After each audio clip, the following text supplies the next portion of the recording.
Good morning, everybody, and it is time for Florida and Georgia today as they kick off the what used to be the world's largest cocktail party in a few hours. The Dogs and the Gators will get it going in Jacksonville to see who will get a stranglehold on the SEC East and who will be one step closer to punching their ticket to Atlanta in 2020. As of right now, the fifth ranked Dogs are struggling offensively with quarterback Stetson Bennett. Obviously, it has not, 2020 has not turned out how things hoped for Coach Smart offensively. Especially, obviously, we're talking about with the quarterback situation with JT Daniels not being medically cleared to play yet, and with Newman entering the transfer portal and leaving the team a week, I believe a week to 2 weeks before the season started. Um, and in defense, Stetson Bennett has come in and, for the situation, really done a bang up job for the situation. And hey, it's always great when you see a young man who grew up a lifetime Bulldogs fan um, go to a junior college, excel there, come walk on to his favorite football team, and succeed and become a starting quarterback. Uh, the thing is, you don't want Rudy or that type playing your quarterback unless he's at the level of a Jake Fromm or something like that. And sadly, Stetson is just not up to that level, or at least not playing to that level right now. Now, in the first half of the Alabama game, looked like the kid was going gangbusters. But I think that had to do a lot with Alabama's secondary, including safety Jordan Battle being suspended for the first half. Um, and a lot of inexperience. And that was probably, other than the 4 quarters of the Ole Miss game, probably the worst 2 quarters uh, Alabama has played in 2020. But back to Georgia. But ever since that first half, Stetson Bennett has thrown 5 interceptions. On the year, he's got 7 touchdowns and 5 interceptions. And if they are going to beat Florida today, he cannot turn the ball over like that. It's going to be key for them to hang on to the ball. He's got to play game manager. Uh, he's going to have to make plays with his arms because they're going to load up to stop White and force him to win with his arm. But he's going to have to be somewhat conservative and learn to throw the ball away if it's not there. Because obviously, I mean, he's got a nice touch on the ball and he can hit the open guy, but it's learning, he doesn't have to score a touchdown on every pass. Learning when to concede the play and live to fight another down. And maybe that could help him. I just don't know. Because Florida is going to sell out. And rightfully so. That's what Alabama's done. That's what Kentucky did last week, and it's a helpful strategy. Alabama shut them out in the second half. Kentucky held them to 14 points, and if it's working, stick with it.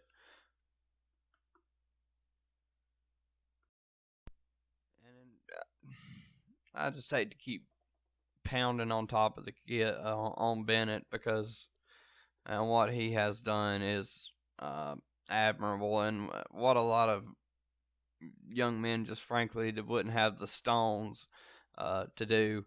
And Georgia has talent, I mean, all over the field with Perkins. I mean, they have a great offensive line. Zamir White at running back. Look, 90 carries, 402 yards, 6 touchdowns on the season. And just if Bennett could just cut the turnovers down, uh, play game control and somehow keep that high-powered Florida offense out of the end zone, um, they definitely have a chance with the way that Georgia defense. Speaking of which, the Georgia defense has another tall task coming up today against Kyle Trask in this Florida offense. Kyle Trask has been lighting it up in 4 games, 18 touchdowns, 18 touchdowns and 2 interceptions. He is just ringing them up. And it's just really amazing if you look back. Last year, Felipe Franks goes down, Kyle Trask comes in, and not only leads them to a comeback win, but just outplays Felipe Franks out of a job and pretty much runs him out of the school. He played so well. And takes over that starting job. Felipe Franks now the starting quarterback at Arkansas. And Trask has never looked back, and he's developed into one of the best quarterbacks in the SEC and in the country. And this is now one of the best offenses in the country under Coach Dan Mullen. Pitts, one of the best. Kyle Pitts, I believe, is one of the best tight ends. He's really a safety net for Kyle Trask, especially in the red zone area. 7 touchdowns, 335 yards on the year, receiving for the tight end. And in Dan Mullen's offense, if you look back to the Tebow days with Aaron Hernandez and company, even back in the 06 with Dallas Baker, that's a staple. They love the big physical receiver / tight end hybrid. That's just the main staple in Dan Mullen's Florida offense.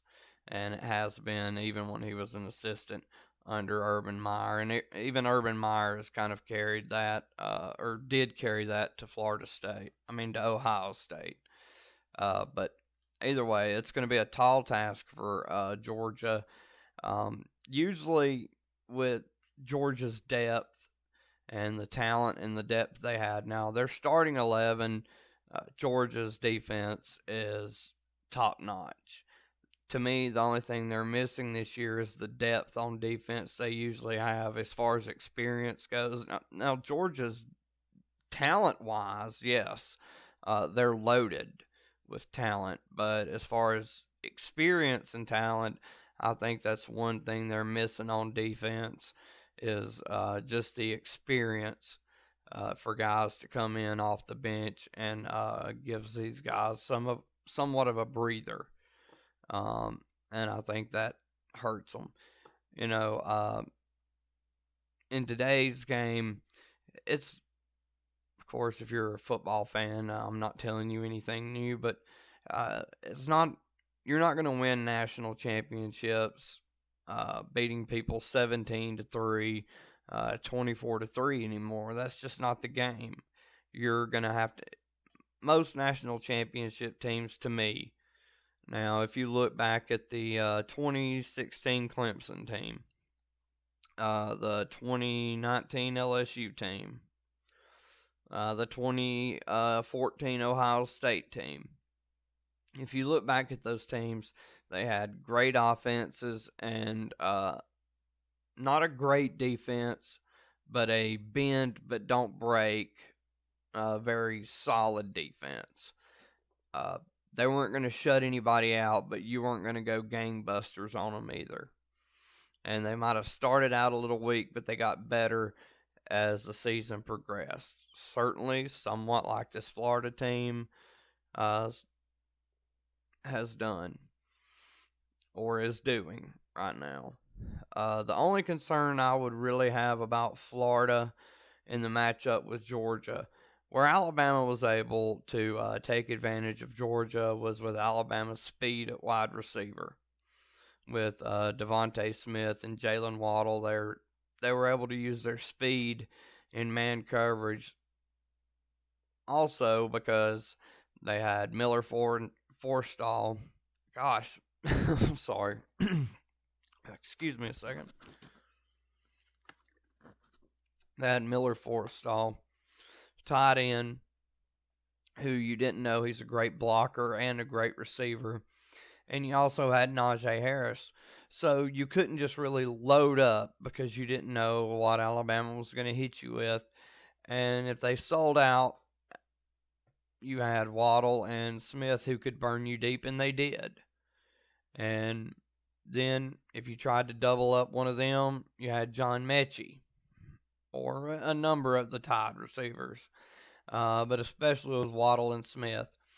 I don't know if Florida has that deadly speed, or at least if they do, I don't know if they have the experience uh, or the talent of a Jalen Waddle or Devontae Smith to get open consistently like that. Uh, but to me, just looking at the game, I think the Florida Gators will get the best of Georgia. I think they'll break Georgia's 3-game losing streak and the stranglehold they have on the SEC East. And I do think Florida will all but punch their ticket to Atlanta today. I don't think it'll be a blowout. I think Georgia will somewhat slow it down, especially maybe in the first half. But I do think eventually Florida's offense and just the continuous pressure will eventually just be too much. I could see Florida kicking 4 field goals. I could see like a 26 or a 33-21 type game or a 33-24 type game very easily. But I think the field goals will be the difference. I can see Florida pretty well being able to move the ball, not necessarily at will all game, but especially if Bennett is putting Georgia in bad position, either with turnovers, getting sacked, or just not being able to move the ball. And if Florida's winning the field position, if they're only having to travel 20, 25 yards to get in field goal range, that can be very beneficial to Florida. And it just feels like the year that Florida will finally get back over the hump. I know we said the same thing for Georgia for almost 20 years, so I know Georgia fans are thinking, well, hey, the hell with Florida. They had theirs. But in all honesty, I just think this year with the quarterback situation, Florida's the better team, and they'll get the win. I hope you enjoyed it. Please check back with us. I should have something on the Clemson and Notre Dame, the Notre Dame game tonight. But until then, God bless. Take care. Please hit the like or subscribe button. Peace.